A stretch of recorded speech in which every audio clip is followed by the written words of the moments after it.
साथियों, लोकसभा के चुनाव हैं और चुनाव के अंदर प्रतापगढ़ जिले की पाल और मांडकला जो दो पंचायतें हैं, जिनकी विधानसभा तो बड़ी सादरी लगती है, पंचायत समिति धमोतर लगती है। लोकसभा चुनाव का इन लोगों ने बहिष्कार करने का ऐलान किया। जैसे ही मुझे पता लगा, मैं और जिला प्रमुख साहब बताइए, इंदिरा जी दोनों हम यहाँ आए।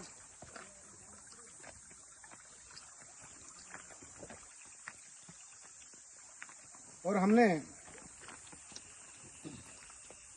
पाल सरपंच साहिबा से बुला करके कहा कि वास्तव में पाल और मांडकला की समस्या है, जाम्बूवाला जैसे गांव ऐसी समस्या है कि यहाँ आने जाने के लिए सड़क नहीं है, यहाँ मोबाइल टावर नहीं है, पानी की उचित व्यवस्था नहीं है। हमने जिला परिषद मद से कुछ सोलर प्लांट लगाए थे, जिससे आज मैंने जहाँ गया वहाँ भी 2-3 प्लांट चल रहे थे।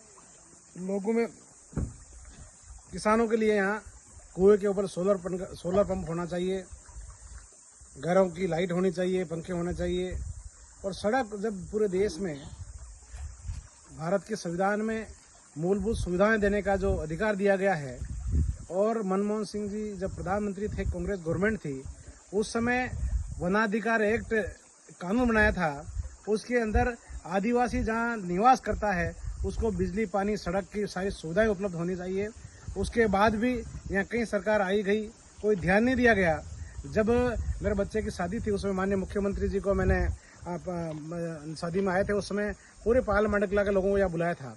बुला करके ये कहा गया कि माननीय मुख्यमंत्री जी, ये लोग बहुत परेशानी में हैं, इनके सड़क की सुविधा नहीं है, इनके पट्टे की व्यवस्था नहीं है, स्कूल आदि बनाने के लिए ज़मीन की व्यवस्था नहीं है। तो मुख्यमंत्री जी ने तुरंत कलेक्टर को निर्देशित करके पट्टे और उन जो थे उनकी व्यवस्था कराई, और 3.5 करोड़ 4 करोड़ के रुपए की मांडकला पाल जो गांव पंचायतें, ग्राम पंचायतें, उनके जितने गांव आ रहे हैं, उनकी सड़कें हमने स्वीकृत करी। काम चालू भी हो गया था, लेकिन भारतीय जनता पार्टी ने वन विभाग के ऊपर प्रेशर डाल के कह दिया कि ये कांग्रेस सरकार के अंदर पास हुई सड़कें हैं, इनको अभी नहीं करोगे। तो वन विभाग के अधिकारियों ने प्रेशर में आके उन सड़कों को रोक दिया गया है। मैंने आज पाल की सरपंच साहिबा से कहा है कि आप अभी जो मतदान का बहिष्कार कर रहे हैं, मतदान का बहिष्कार अपने को नहीं करना है। डॉक्टर भीमराव अम्बेडकर जी ने हम सबको अपने देश का राजा चुनने का जो दायित्व दिया है, उसके आधार पर अपन सबको मिलकर के चुनाव करना है और राहुल गांधी जी को प्रधानमंत्री बनाना है। आज अपन सब देख रहे, राहुल गांधी जी 4000 किलोमीटर की पैदल यात्रा करके आदिवासी, गरीब, मजदूर, किसान, सबकी, मध्यम वर्ग के व्यापारी तक की उनकी सूत ले रहे हैं।